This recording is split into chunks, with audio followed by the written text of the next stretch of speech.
Alright,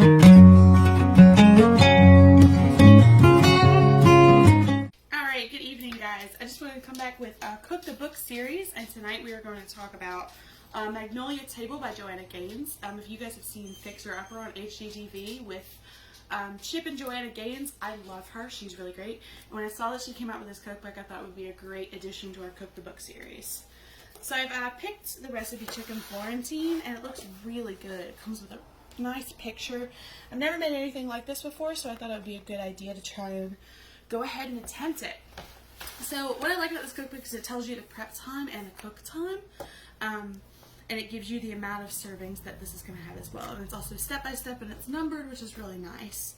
So we have all our ingredients here. We have, she calls for chicken breast. I actually got chicken strips because this is what I could find at the store.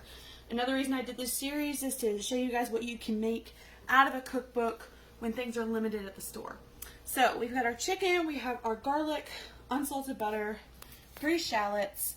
We have 1 cup of white wine, 1 cup of half and half. The recipe calls for heavy cream, but I'm switching it out with half and half because half and half is a little lighter.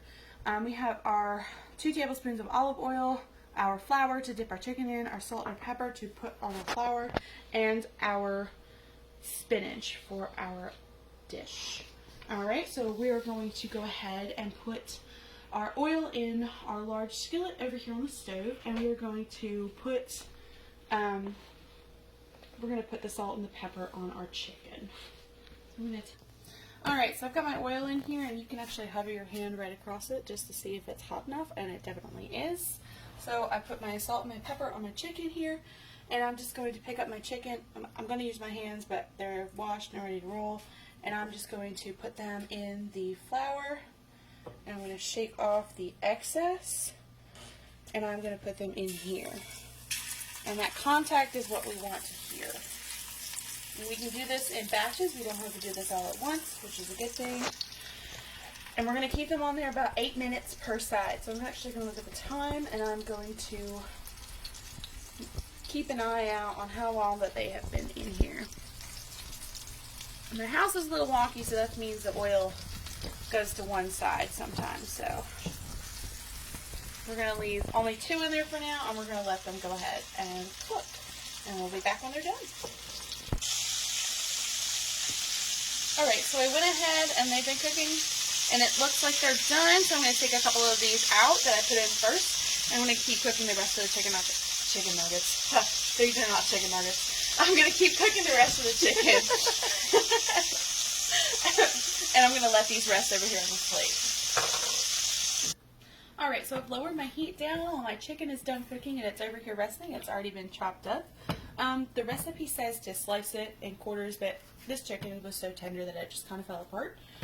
So our next goal is going to be to saute all of our stuff in our butter.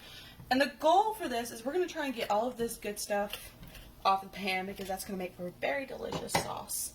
So I'm going to take my 2 tablespoons of unsalted butter, and I'm going to let it sit in here, and I'm just going to let it melt.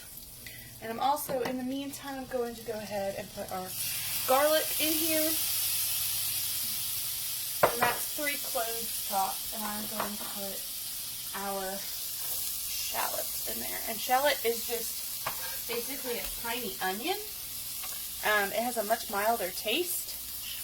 It's not going to be as sharp as, your regular white or red onion.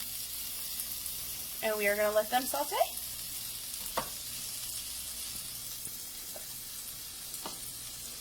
Okay, so I've let this go for about 2 minutes, and it's really brown, it's really crispy, and it smells really, really good. And the next thing I'm going to do is I'm going to add 1 cup of white wine to it, just to let it deglaze and get the rest of that stuff off of it, off the bottom of the pan. And we're going to let this simmer for about 10 minutes, and this is going to help get the rest of the brown stuff off the bottom of the pan. It's going to make the sauce really good. So our liquid has reduced kind of a lot. By about half, I would say. And so the next step in the recipe is to go ahead and add our 1 cup of half and half or heavy cream, whichever you have. And we're going to stir this continuously for about 5 to 8 minutes until it's thick enough that it coats the back of a spoon. Alright, so this is what it looks like after being on medium heat for a while. It's thickened up quite a bit, and it kind of leaves a trail when I do a figure 8, which is what we want. to take it off the heat and let it calm down a little bit. I'm going to add my spinach to it, and then I'm going to add my chicken to it, and then we will be done, and we will see what it looks like at the end. Alright, so we've added our chicken and our spinach, and this is our finished product. This is Chicken Florentine, as made by Joanna Gaines. Thank you for watching.